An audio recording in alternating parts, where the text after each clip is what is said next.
Meeting of the May 5th Planning Commission started, and with that, if you have a cell phone, if you could put it in the silent mode, it would be helpful. And if you'd like to speak, you can bring your slips up to the young lady up front here on the far left, and she'll be happy to take it. With that, Tony will lead us in our pledge.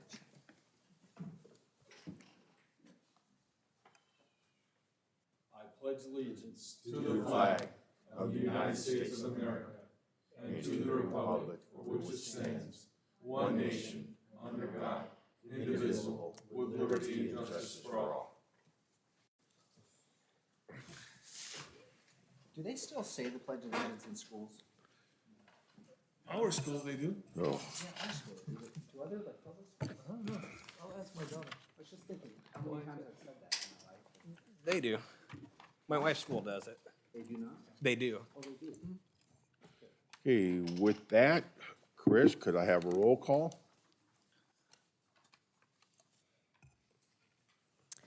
Okay, Commissioner Wolf, Present. Commissioner Rexstad, Commissioner Hicks, Commissioner Brzee, Here. Commissioner Beck, Vice Chair Markarian, Here? and Chair Algauer. Here. Okay. Do we have any written or email comments or anything? No. None? Nope, none received. Okay, do we have anyone who would like to speak on the item not on the agenda? No public comment okay. slips received. So with that, we have approval of the consent agenda. And then for the consent agenda includes both the minutes from April 7th as well as a land use compliance review for a freestanding sign for the Dutch Brothers commercial site. So we need that, I will make that motion. okay? I'll second. We have a motion and a second. Any adjustments? Seeing none, all those in favor? Aye. Any opposed? Motion carries. Okay, I guess we just move right on into it. The first one will be the Heritage Sign, case number 21-048, Land Use Compliance Review. My apologies, that was moved as part of the consent item. Yeah, So we the next just, item, you wanted, okay, all right, so then the next item would be the case number 21040. okay. Then we'll just move to this, okay, oh, move to number 3 then, got you. So number 3 will be the Alex Patel oak tree permit for the removal of 4 coastal live oak trees. Thank you, Honorable Chairman Algauer. So this is case number 21040 for an oak tree permit for the removal of 4 live oak trees located at 35289 Acacia Avenue, which is adjacent to 35298 Yucaipa Boulevard. So some prior history on the site is that the property 35298 Yucaipa Boulevard has been previously approved to be reestablished as a gas station, and that was case number 18-130/LUCR. Tree roots from the 35298 Acacia site have grown into the property that's to be reestablished. So there's concern about underground storage tanks being compromised by tree roots that are potentially cut and then grow back and penetrate into these underground tanks, then causing a potential environmental hazard because of a gas spill. So the applicant requests removal of all of these trees on site. But because of City Council Ordinance and Resolution number 96-03 adopted on February 26, 1996, the request for removal of 4 or more oak trees must be reviewed by the Planning Commission and then make a recommendation to City Council. So this is a site photo of a preliminary survey, which reveals roots just 1 foot below the surface. The applicant intends to extend the drain pipe from the street and fill in the drainage channel where the trees are currently located in order to support the reestablishment of the gas station facility.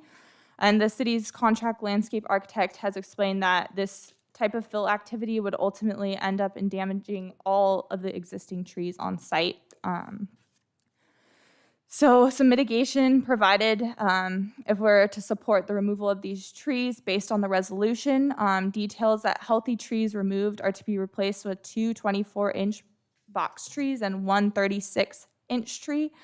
Trees 1, 3, and 4 identified in the oak tree report, which was attached in the Planning Commission packet, will be replaced with this 3-to-1 ratio as described above.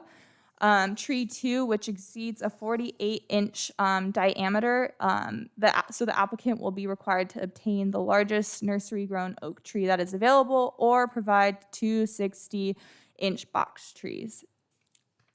So 10 or 11 oak trees are ultimately to be planted as replacements, which can be either on-site or off-site, and funding can be provided, and the city will handle that. Here are some existing site photos. So that's the current facility and establishment, which is to be reestablished. The oak trees can be seen on the right-hand corner of the photos. So based on the site constraints, it's our recommendation that the Planning Commission approve and recommend approval to the City Council for the oak tree permit for the complete removal of 4 trees subject to a 3-to-1 replacement ratio for healthy trees and a 2-to-1 replacement ratio for the tree that exceeds 48 inches in diameter due to existing and future right-of-way impacts, which could ultimately lead to pretty substantial environmental impacts. The applicant, Alex Patel, is here to provide further clarification if there are any questions. Anyone have any questions for staff at this time? Is there a recommendation for the location of where the replanting of the 10 to 11 trees are going to take place? Not at this time. The landscape architect will probably coordinate and recommend an adequate site. Ben can maybe speak to more of that as well. Yeah, typically, if a on-site replacement isn't possible, usually applicants are willing to donate or provide that mitigation on a city park facility instead. And so that way it's a perpetual open space environment to ensure the rehabilitation of those future trees. Now, when you were given the presentation, you said that when they fill in, when they do the fill, that's going to create issues? What did you mean by that?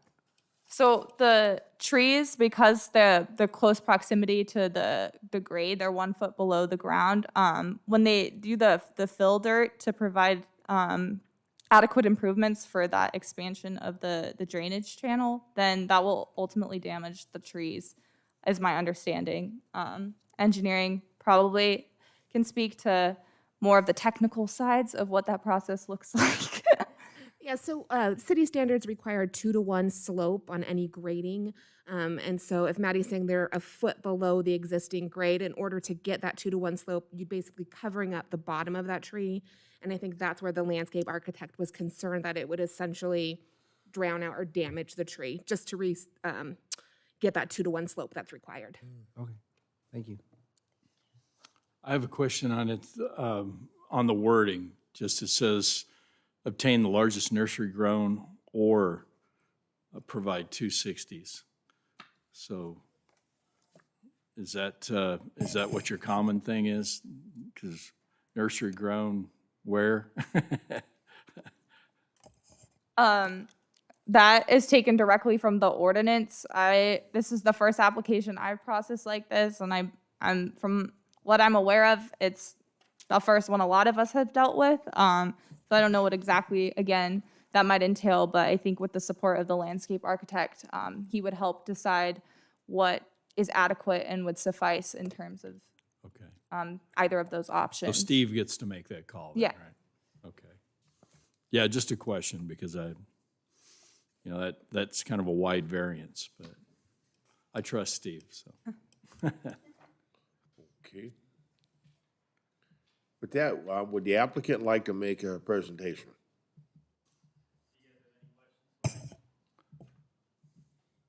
No? Don't think so. I'll make a motion to approve Okay. if we're to that point. Well, we'll close the public hearing. Okay, sorry. And then we'll move to the commissioners' discussions or motions. Now he makes a motion. How you can do it. I'll make a motion to approve. I'll second. Oh, good. I'll second. Okay, we got a motion, a second to approve, at case number 21. All those in favor? Aye. Aye. Any opposed? None. Motion carried.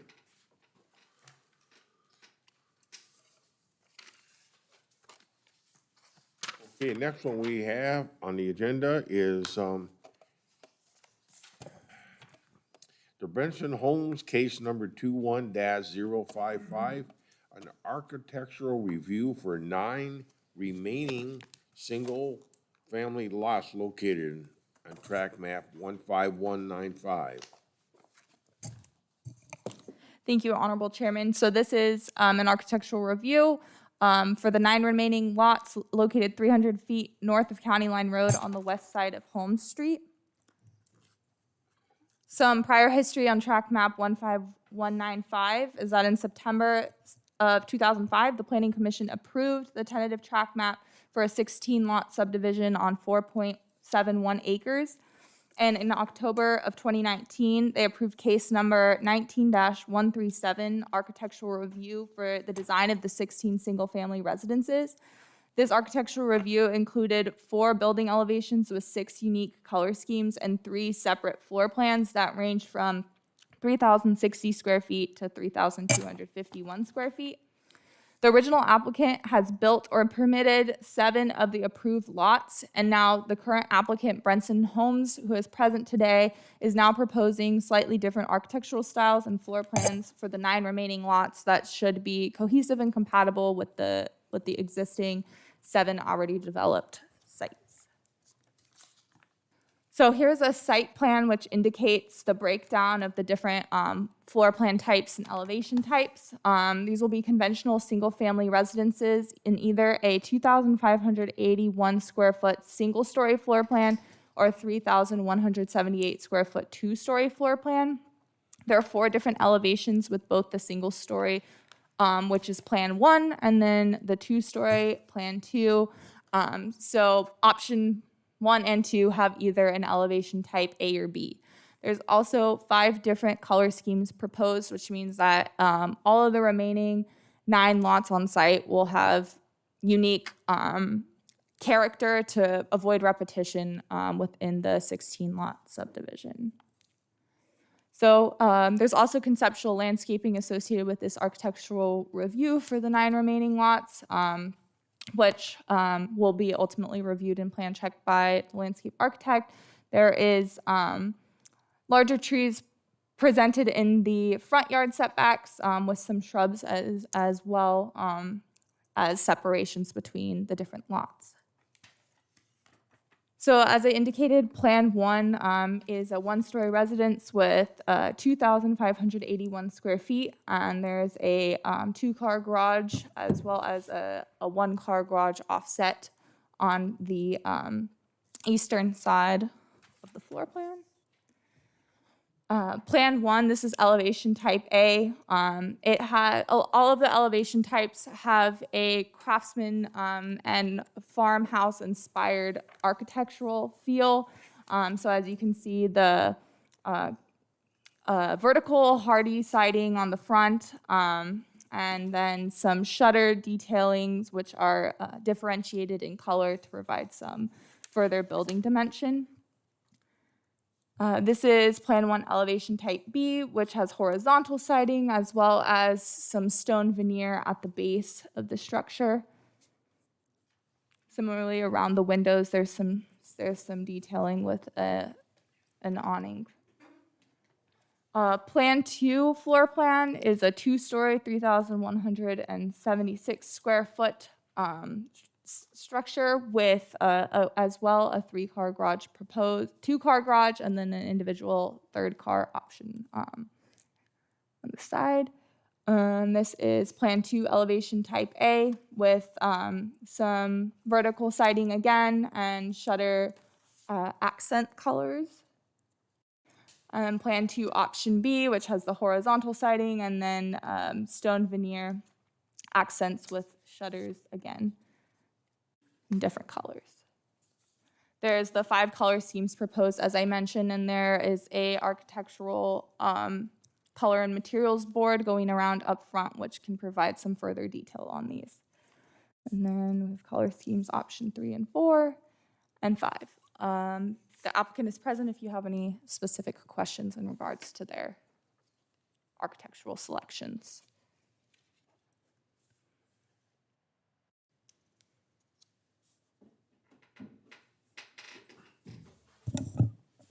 So Okay, these what- are, oh, go ahead. Anybody have any questions for staff at this time? I just have one. So the lots are wide enough to incorporate, and looking at the drawings, is this for plan, which plan is this one? The RV garage, is this an RV garage? Yeah. Yes. And the lots are wide enough to incorporate that on the To incorporate what now?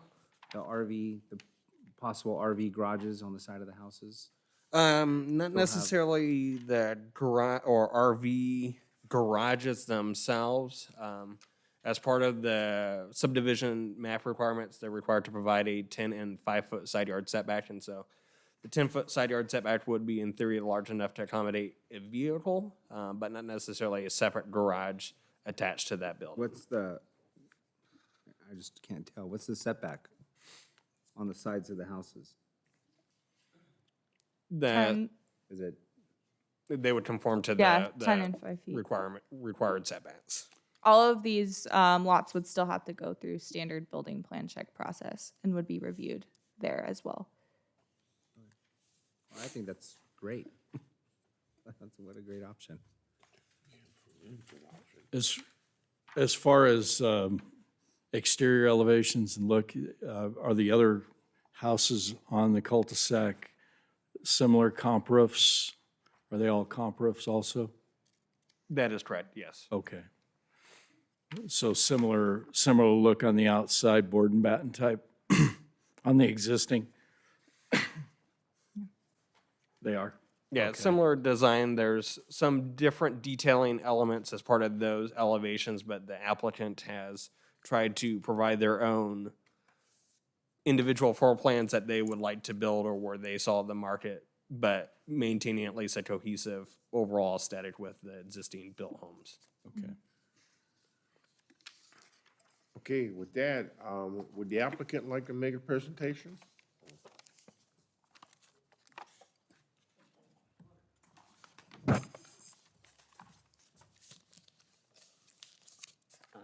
Honorable Chairman and members of the commission, thanks for having us tonight. I'm James Brennan, the owner of Brenton Homes. Bob Reynolds, my project manager, is here as well. This opportunity came to us a few months ago for this property had kind of been sitting stale for a while. So it presented some finished lots in a good neighborhood. So we just looked at the market, what's there now. I know on the slide it talked about the previous applicant building homes in the 3,000 square foot range. What's there now is in the 2,300 square foot range. From our market study and talking to neighbors, you know, we're going a little bit larger with 2,581 square feet and 3,100 square feet and 5 different color schemes, 4 different elevations. So pretty much every lot there has the capability of RV parking on the side. Of the 7, or 5 are currently built, 2 are underway with the previous builder. They all have RV parking and will continue the same. So if anybody has any questions, I'm happy to help. You went and talked to some of the current residents, Yes, you said? Are they happy that you're gonna finish the development? very happy. They just wanted, they didn't want us putting like a Tuscan villa next to their farmhouse. because it's called Farmstead is the name of the community. So we were just staying with the farmhouse craftsman look with a lot of siding and board and bat. And are you gonna continue with the block walls around Yeah, the properties? all the perimeter block walls are in. We'll continue with the vinyl fencing that's there now to provide privacy for each lot. Okay. Anyone else have any questions for her? Okay, thank you, sir. Thank you. Okay, with that, I guess we haven't, nobody speak, so we guess we'll close public hearing. And we'll move to the commissioners. Any discussions from any commissioners? Lloyd, any? It seemed like along the south side, maybe on the southeast section there was no block wall at all. Is that correct? The block wall is currently there. Can you speak to the microphone just so we can put that up? Thank you. I should have asked you that when you were here. I'm sorry. No problem. Yeah, on that portion of the property, the block wall is in. It's more of a retaining wall. So it just comes just above grade, and then there'll be a 6-foot vinyl fence above that. Okay. Okay. On the north side, that thing is humongous. It looks like some sections it's 8 feet tall. Yeah, we didn't put any of that in. That's all been installed by Yeah, previous that's right. builders. But you're right, it's at least 6 feet in all those areas, and then there's some areas that have vinyl fencing on top of it as well, Okay. so. Okay. Any other discussion? Or no? Chris? No?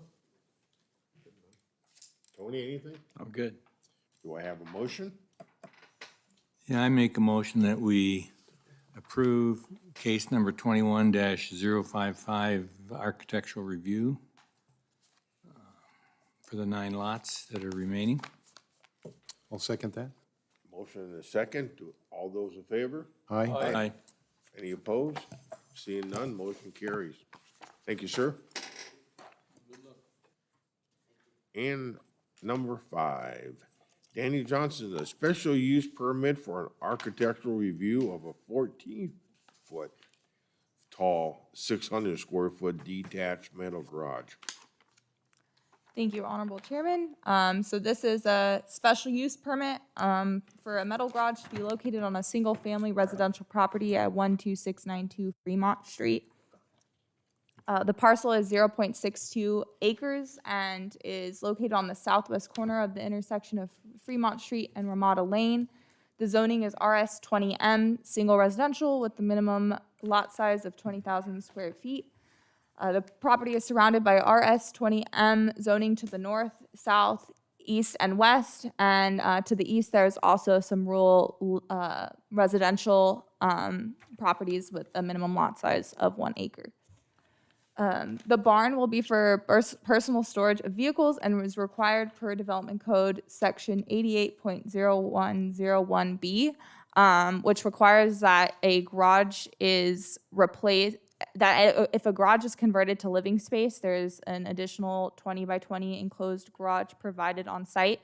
And so the applicant is in building plan check right now, trying to process a conversion of existing garage space to living space. So per that standard, they need to provide a new enclosed garage. The site plan shows an existing 3,206 square foot single-family residence on site, including the proposed 590 square foot garage to living space conversion, as well as the proposed replacement 600 square foot metal garage, which is before you with this SUP application today. The structure will fit within all RS 20M zoning setbacks. The elevations are pretty standard. It has a peak height of 14 feet, which is similar in size to the existing structure, and is proposed to be painted ash gray with trim accents in charcoal gray to match the current home on site. There's a man door on the west elevation with roll-up doors on the north elevation. This is a photo of the existing residence. There were no public comments received from notices sent out for this project, and due to it being a small structure, it qualifies for a categorical exemption with CEQA. So it's the planning department's recommendation that you approve the special use permit findings, adopt a categorical exemption, direct staff to file a notice of exemption, and approve the design subject to the conditions of approval. Okay, anyone have any questions for staff at this time? I have a comment for staff, and I said it last time, I think. And when I first got onto this planning commission, we used to have so many discussions about these garages, these metal structures. We'd be here for hours having these conversations. And some of them got into arguments and good discussions, right? Anyways, thank you guys for streamlining this process. And you guys, in the time I've been here, it just seems like now, every time we get one of these, it's the way it's supposed to be. Like, you know, it's the siding, the colors, the roof, the materials, like, everything matches. It's no longer, you know, an eyesore in somebody's backyard that everybody's complaining about. So for the staff, I just want to thank you guys. You guys have done a tremendous job over the years and with this project too. So thank you. And this particular garage is there's no bathroom, there's no living quarter, just a garage. Yeah, it's just a garage. Okay. With that, do I have a motion? I'll make a motion that we approve, item number 5, case number 21-030, the special use permit for the 600 square foot, 14-foot tall garage. If I may interject, as a public hearing, we'll have to call if there was any public notices for that or officially close the public hearing. We need to close public hearing. Yeah. That's what he's saying.